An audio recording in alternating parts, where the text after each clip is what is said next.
Our next guest is one of the hardest working women in show business, and the Golden Globe, Emmy Award, the Obie Award, the Screen Actors Guild Award, and the 4 NAACP Image Awards are a testament to that. Wow. That's right. Fans of the hit crime series Law and Order may recognize her as Lieutenant Anita Van Buren.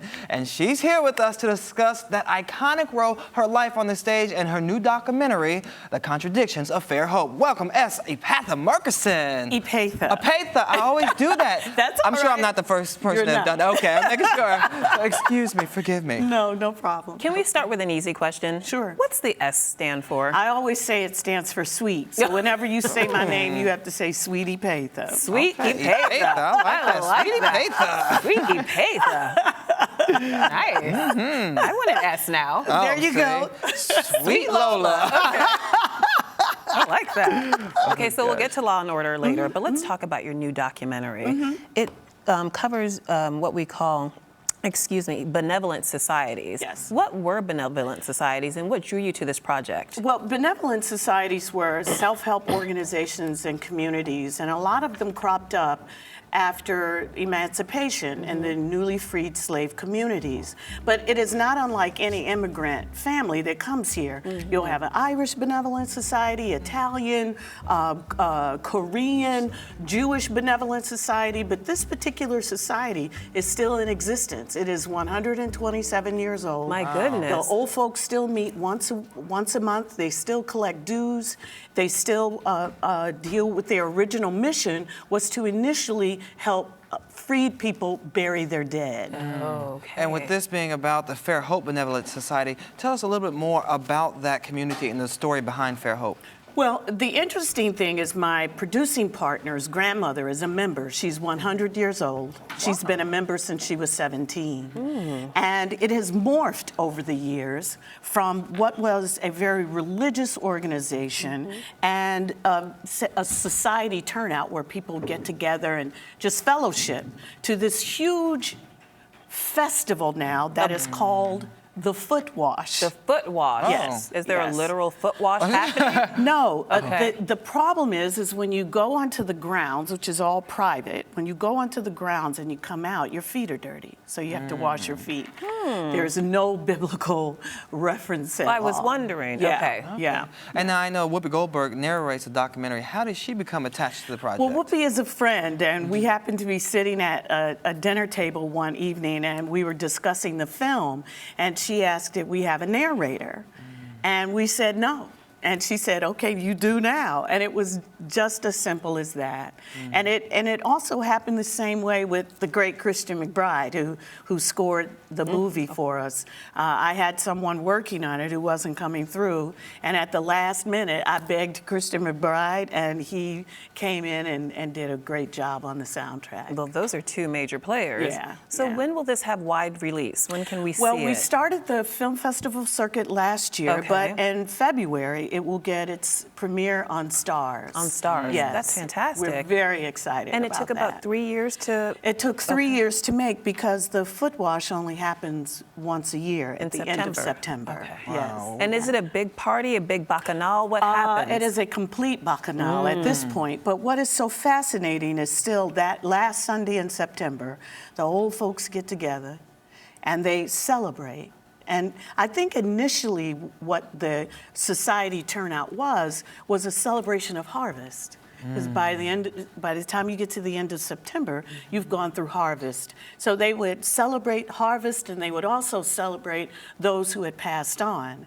And this particular organization still has a cemetery, an active cemetery. And there are graves in the cemetery as far back as 1872 to 2011, when we actually filmed the funeral of one of the participants. Sounds like a beautiful celebration.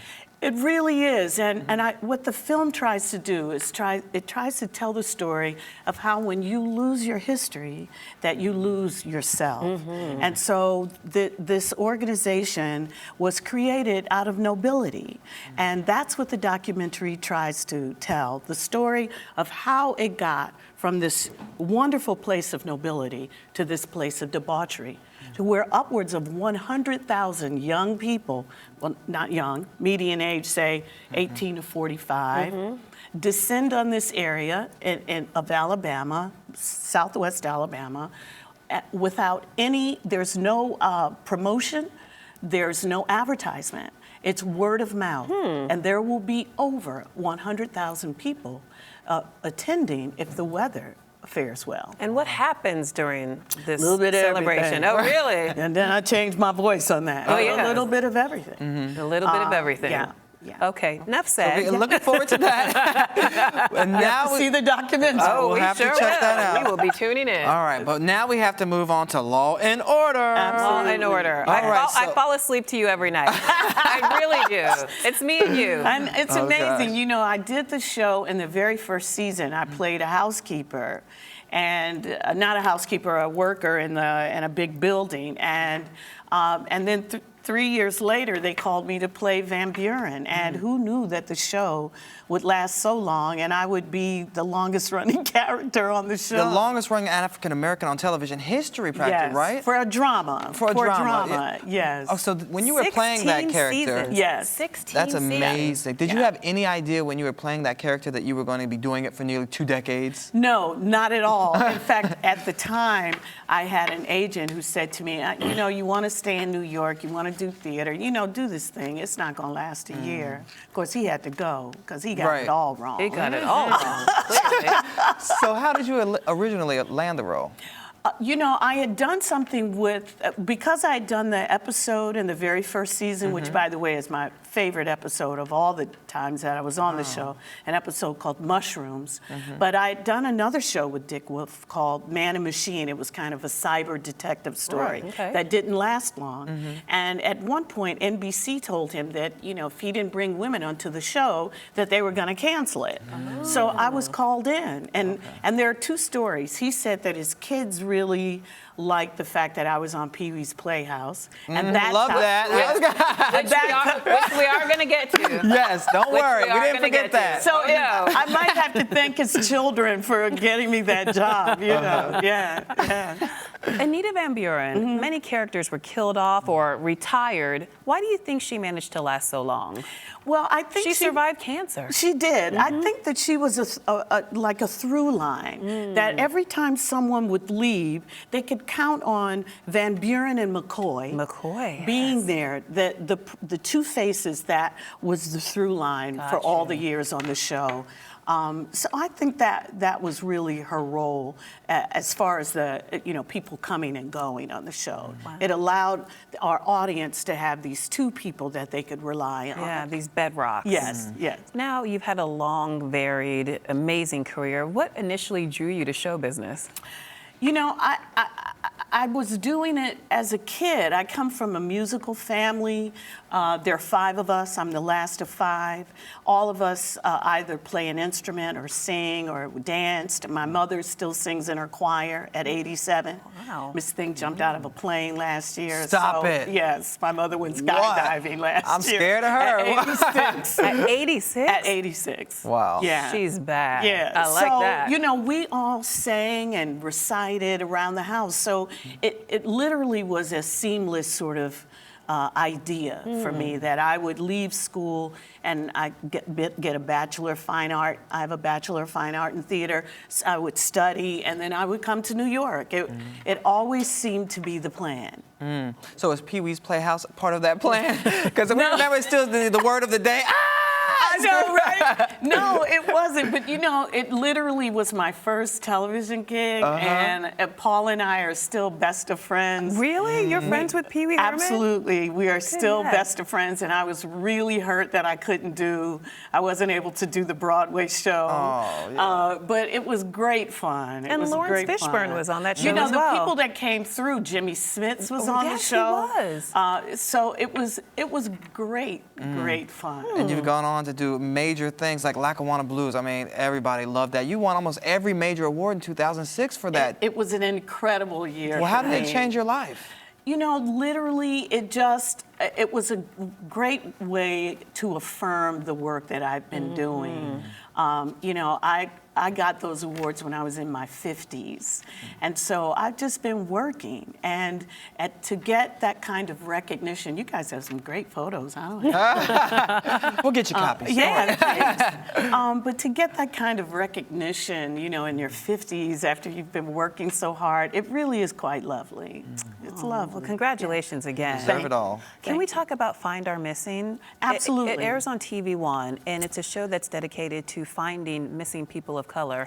Unfortunately, it's been canceled. It has been. It's been canceled. So I suggest I was that, wondering if there'd be another season. I suggest that people tweet, because maybe if they understand the importance that it's had for our community, maybe TV One will rethink it. I hope so, we because think that of was this such young a valuable man, show. and we think of this young man who's been missing out of Long Island, who The has autistic autism. children. Yes, that it becomes very important to have a national forum, and hopefully, if they don't do the show again, they will find a place somewhere on TV One to continue at least telling stories.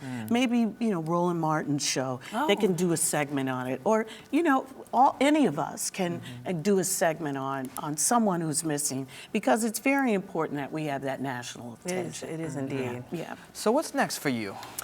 You know, our film is going to be, we have distribution, so our film will be in DVD next year.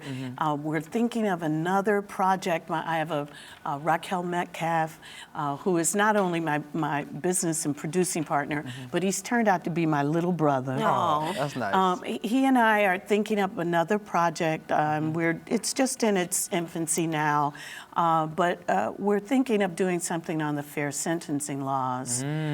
You know, and specifically the disparity between cocaine and crack cocaine, and these sentences that people have gotten for small amounts, and their lives have been destroyed. Women specifically who have children and cannot be with their children. So that's kind of the next thing we're looking at. So when that breaks, you'll come back here to tell us first, right? Absolutely. I'll come back and hang with y'all even if I'm not doing it. Okay, all right. Well, you have a new home here, so let me know. Thank you. That is a deal. Thank you so much. Really my Thank you, pleasure. thank you. Thank you for having me. Right.